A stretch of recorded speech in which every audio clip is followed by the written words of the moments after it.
Hey guys, welcome back to more HOA stories. In this video, a deployed soldier returns home only to find an HOA violation notice and his house being foreclosed on. This HOA tried to steal his house while he was overseas and thought that they could get away with it. Here is what happened. And the title HOA story starts like this. And by the way, this was posted a few years ago. Either way, I'm a captain in the Army National Guard and I was deployed for 14 months to Kuwait as part of a logistics support mission. I own a home in a suburban area of Texas, and I knew being gone for over a year meant that I had to get some things sorted out first. I found a company that had property managers and hired them. So every month money would automatically come out of my bank account to them and they would use it to pay for utilities, getting my grass cut, HOA fees, etc. I did not need to worry about a mortgage since the house was paid off already. Another thing the property manager was supposed to do was forward me any mail that was considered urgent, basically anything from the HOA or the government. I don't know if it was always in me or just part of my training that makes me want to make sure things are squared away. I had trust in the system that things would work out since I did some research and found a lot of people who are deployed do something like this in order to make it easier. I did not want to use my military status to get out of paying anything. I just knew that while overseas I was not gonna be able to micromanage the things back home in Texas. Now, skipping ahead 14 months, I got back from deployment and I was not even able to get into my front door. There was a new deadbolt installed, and even though I could see through the window that the place had been cleared out, it was not completely empty like when I left. It was not packed or anything when I left, but I would not forget the fact that I did have furniture and personal belongings. There was a notice taped to the door from the county sheriff's office about a completed foreclosure sale. At least now I knew who I could speak to about this since I could see the HOA was mentioned in the paperwork. I tried to call them, but the first conversation I had was painfully short. I explained who I was and asked to know why my house had been foreclosed on. They told me that I didn't pay my dues and the house had been sold at an auction. I would have asked more if they didn't hang up the damn phone right after saying that.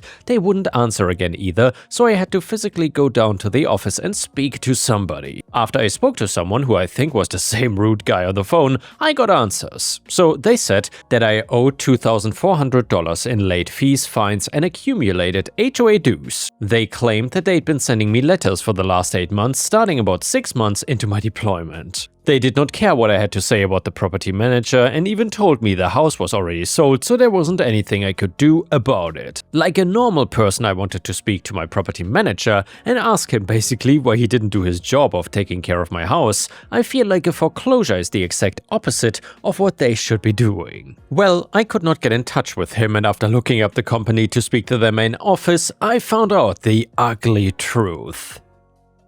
They had filed for bankruptcy 6 months ago. I later found court documents showing they had notified the bankruptcy court about their client obligations, but somehow I never received any notification about the transition of my account or the company's closure. It also explains why my HOA mail never got forwarded to me. I still don't know if this makes me feel better or worse about it, because on one hand it wasn't any of my fault of my own that caused this, but the other side of things is if I'd picked a different company, it might have ended up better. Either way, I went back to try and explain things to the HOA.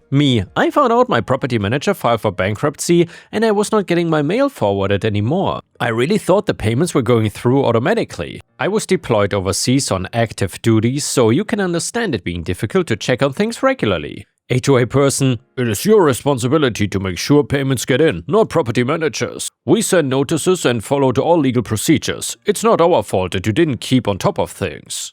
Your house is no longer yours, and if you're not a homeowner here, you have no business being here. I knew that if I had any chance in hell I was gonna get my house back, it meant I needed some legal help. The big saving grace for me was that military legal assistance exists and I could get help without it costing me a fortune. I learned a lot of things once I got legally involved that I just want to make notes of here. The first being that the HOA had foreclosed on my house without a court order, which was a major issue given my military status. The second thing being I learned that when my home was auctioned, it was sold for $48,000, well below the market value of around $350,000. And the person who bought it turns out to have business connections with the HOA president. My lawyer could smell something fishy was going on here. The HOA foreclosing without a court order might be legal for civilian homeowners in Texas, but it turns out I had rights that I didn't even know existed until I was told. So there's an act called the Service Member Civil Relief Act, SCRA, and there's a lot going on with that act and not all of it is relevant to this story. I will say, if you're in the service and never heard of it, check it out.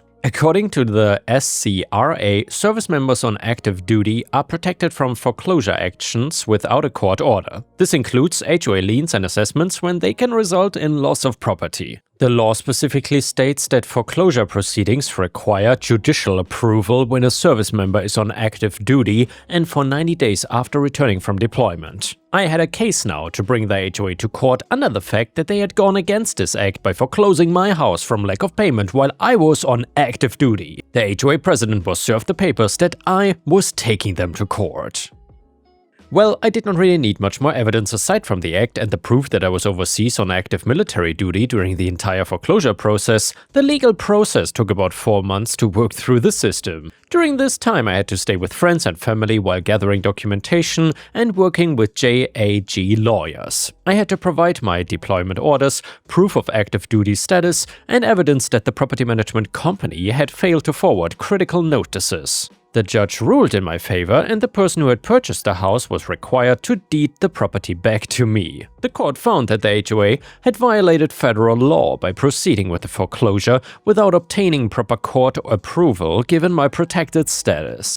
I was also awarded compensation from the HOA for my displaced personal property and for the costs associated with being essentially homeless for months while all this was going on.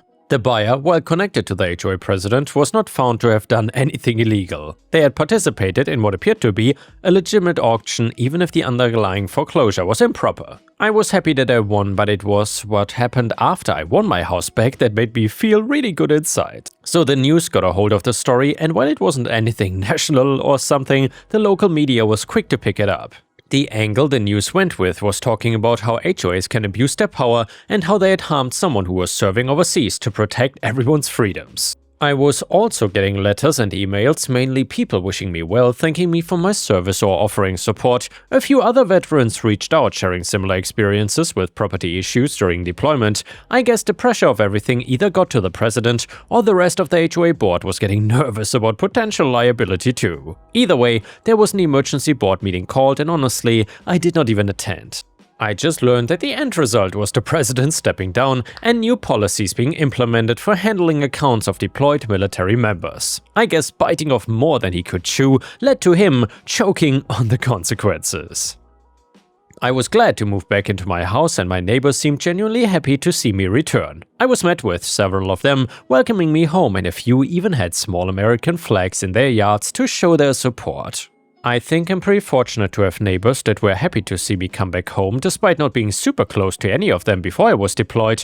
I have the job that I do because I love serving and protecting people's rights. I do hate to think that other service members might not be so lucky to know about the protections available to them against HOA foreclosure during deployment. I didn't think any fighting I would be doing would be back here on my native soil. But maybe there's an ongoing battle to be had here to make sure HOAs and other organizations understand and respect the legal protection that exists for deployed military personnel. The whole experience taught me to be more proactive about checking on things even when you think you have reliable systems in place. I also learned that there are legal protections I didn't even know existed, and now I make sure to share that info with other Guard and Reserve members who might face similar situations during their deployment. And the next one is a fantastic brand new malicious compliance story that you don't want to miss. It was posted by user KCD. My mother was a truly inspiring woman. Her favorite phrase was, "Why say bleed when you can say hemorrhage?" Because she never did anything halfway when she knew she could go all the way. We could not even ask for help with homework because you would be up until 3 AM on a school night adding one more thing.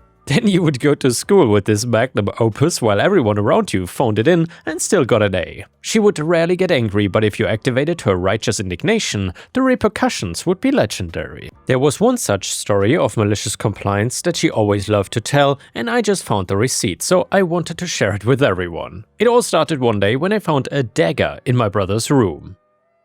This was an ornate sort of fantasy-style dagger. Not something you would find just anywhere, and it was very sharp. We were not old enough to have something like that at the time. He was only 11. Immediately, my mother walked up behind me and caught me red-handed. So I did what any self-respecting little brother would do and threw him under the bus. My brother was not at home at the time, so she went through everything and found more of these knives. She then laid them out on the table, and she was psyching herself up for the hell she was gonna bring down upon him. By the time my brother gets home, he walks in and sees her sitting there with the knives out. He goes white as a sheet. She immediately asks him where he got them from. This was the late 90s, and my brother was into Magic the Gathering. The card shop he went to for his fix was just down the street. He spent a great deal of time there and bought boxes and boxes of these cards from them, so they knew him and knew he was too young.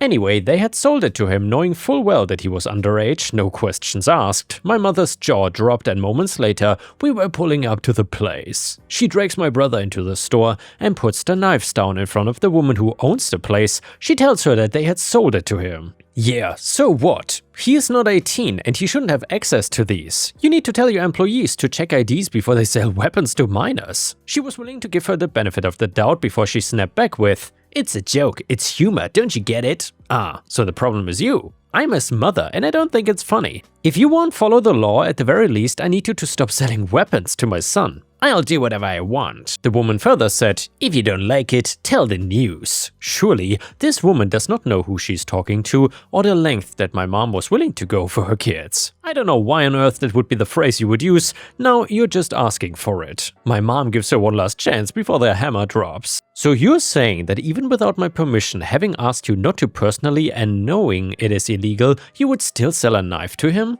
Of course, this is a business. Maybe raise him better if you don't like what he's doing. It was like the air left the room. There were 3 of us boys in military, middle and high school around the time. She was president of all 3 PDAs for 3 different schools miles apart from each other. She was practically momming as a sport and crushing it to every conceivable standard. This woman had just slided to her core and now had to deal with the consequences of her ignorance. My mom did not say another word. She gathered the knives and we walked out. Even the woman behind the desk looked a little shocked that she was just walking out, and so was I. We all went back to the car and no one said a word. Then you could almost visibly see the resolve set in, and she says, "I guess we're going to the news then." I don't remember her saying another word the rest of the night. The next day I woke up and she had papers all around her that she had downloaded and printed off and highlighted. She was on the phone explaining this story to a news station who had just opened and responding to emails she had sent overnight. I don't think she slept. She had been up researching the law and building her case.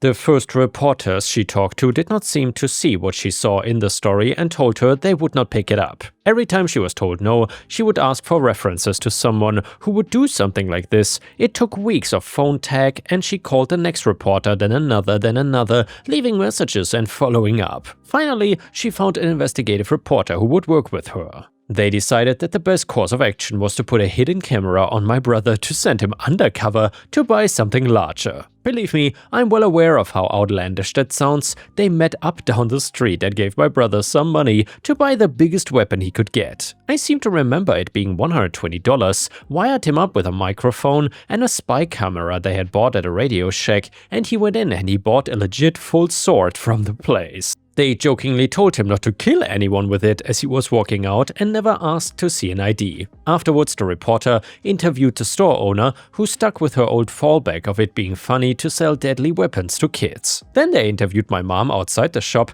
and the 2 of them argued on camera. Maybe because they'd already caught her on a hidden camera, she felt the need to double down.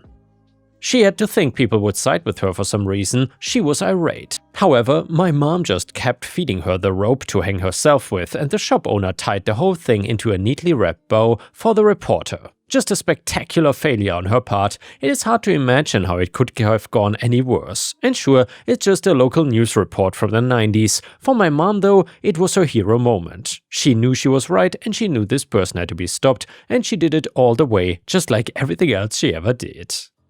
In the report, they say that they went back and the place was already closed. Within a month, it was completely out of business. The reporter won an award for the piece and the righteous indignation was satiated for the time being. My mom recorded the airing of the report on a VHS tape, and every chance she got, she would parade it around to show people her crowning achievement. She would tell the whole story and we would all watch the tape until it was lost to time and became a legend. And yeah guys, I gotta say, OP's mom was absolutely legendary, and that is true malicious compliance, I gotta say. However, I really don't understand why a Magic the Gathering shop sells these deadly weapons to children or anyone at all. Why do you need a full-blown sword when you're playing card games? I really didn't understand that part. And now let's move on to the next story. It starts like this. So first of all, I was never part of an HOA. My property sat right next to one, but I did not expect to have any issues with them since they had their own land and I had mine. Well, apparently that did not matter when a new HOA board took over the community. I have a large farm that spans several acres. It's been in my family for 3 generations and we have supplied the surrounding cities with corn and soybeans. About a year ago, I wanted to branch out into livestock, so after getting all of my proper permits and costs together, I started construction on a larger barn for cows. My mistake was getting involved in the construction. I'm not a young man anymore and I thought I'd help where I could to help the barn come up faster. Well, I was on a ladder when I slipped on a rung and ended up busting my leg up really bad. I was rushed to the hospital where I was told that thankfully it was a fracture and not a full break in the bone. I still would need surgery in order to repair some of the damage, so I was cooped up in the hospital for about 2 months for recovery and physical therapy. I have to hand it to the doctors, they did a great job of making sure I was taken care of even when there were days when I was itching to get out. Now during my recovery I had halted all construction on my land since I was not sure how much the hospital bill would be. I'm from the United States and even with insurance your bill can be in the thousands after surgery, so when I returned home after weeks of not being there, I was surprised to see a different construction company out in the field, building what looked to be 4 large houses. I approached the workers first just to understand what was happening here and they told me that they were hired by the neighboring HOA to expand their development. When I told them that they were building on my land, they just told me to go to the HOA board since they were the ones who gave the workers permission to start building initially. So that is what I did. I went straight to the HOA board and asked them what they thought they were doing when they decided to start building houses on my land. There were 6 people in total on the board and each one of them was quick to claim that the land was always theirs and they're just developing it as it is their right. As I said, the farm I am on has been in my family for generations, so I know that they are lying. I asked if they actually got someone out to check that the land was really theirs or if they just hired the construction company without any proof. Apparently that was the wrong thing to say because I was asked to leave and threatened to be sued if I got in the way of their construction. Now, I was only a day out of the hospital for my fracture. I was tired and exhausted in a way that only people that have gone through physical therapy after surgery can be. A part of me wanted to get into one of the large harvesters that I have on my property and just destroy the construction work that the HOA had started, even if it would cost me a new machine. This whole situation was not something I wanted to deal with, but thankfully my wife was the one who helped me focus my frustration and anger on the more proper ways of facing this issue instead of getting a lawsuit slapped against my face. I hired a lawyer the next day after sleeping in my own bed and getting a full night of rest. Before I reached out to the lawyer though, I gathered up all of the information I had on my property. I had the deed, the original plans of the land that had been preserved and framed in our living room, and a few other documents that indicated that the land that the HOA was building on was still a part of my property. My lawyer thanked me for what I provided, saying that just having some of the original documents was a great start and she'd work with the county officers to get previous land surveys. She said said that for the time being she'd reach out to the construction company that the HOA hired in order to get them to stop working until this was resolved. It was a relief to see the cranes and bulldozers finally leaving when I returned home from the lawyer's office. My lawyer did advise me to make sure to record or note any instances where the HOA board or a representative of the company reached out. After the construction workers left, I got a call from a number I didn't know and let it go to voicemail on my phone. Apparently one of the HOA board members had found my phone number and went on an almost 10-minute rant about how I was ruining their prospects for their expansion of their development and that they would make sure I was left with nothing by the time they were done with me. I sent a copy of the recording over to my lawyer immediately, and she seemed almost thrilled about the escalation they took. They keep making mention to leaving you without land or to take what they believe belongs to them, she explained. In a case like this where they haven't even shown you any instances of ownership over the land that they are talking about, I'm obligated to ask them for proof and to show them the evidence that you've already given me to prove that you own the land. This will only make our case stronger regardless of whether or not it makes it to court. Well, that was something that I hadn't taken into account first when I went to a lawyer. In some cases like this where there was overwhelming evidence against one of the groups that were going to court, there was a chance that the other party would attempt to make a settlement out of court just so there was not a mark against them that could be easily searched on the internet. I get it, especially with how so much is shared across Facebook and things, but even outside of the internet, court records are available at county offices and are published in newspapers sometimes, so the information is out there for people to search for. My lawyer got back to me about a week after I sent her the phone call, making sure I was aware that she was reaching out to the HOA with the charges brought against them, including criminal trespassing, property damages, and was even trying for a threat charge due to the phone message that was left from them. I expected the HOA's legal team to fold since I had all of the evidence that the land they were so insistent on working was my property. Unfortunately, the HOA wanted their day in court and my lawyer had to oblige them. I'll admit I was nervous for the court date. I thought that the HOA had found something that would bring my ownership into question or something else that they didn't reveal to my lawyer right away that could bring my case toppling down. I think they did not expect me to show up for the court date, but when I did, the 6 people that I spoke 2 weeks earlier were looking at me like they saw a ghost. The trial lasted just a day. My lawyer was amazing and literally spelled out the case for me being taken advantage of while I was not around my home to tell the HOA to stop construction. She had found documents from the most recent survey of my land that showed where my property line ended in terms of the HOA's development, and it was nowhere near where the HOA had started their construction. The jury took less than 15 minutes to deliberate. The judge called out the HOA board members for taking advantage of me and my family's land and requested that they pay for any damages that they caused during their construction that would have impeded me in my construction of a livestock barn. It was a happy ending and one that felt well earned. The shells of the 4 houses were demolished and I was able to continue with my plans to incorporate livestock onto my farm. It's been nearly a year since all of that happened and the HOA board was replaced with decent people. They've spoken with me to not only apologize for their predecessors' behavior,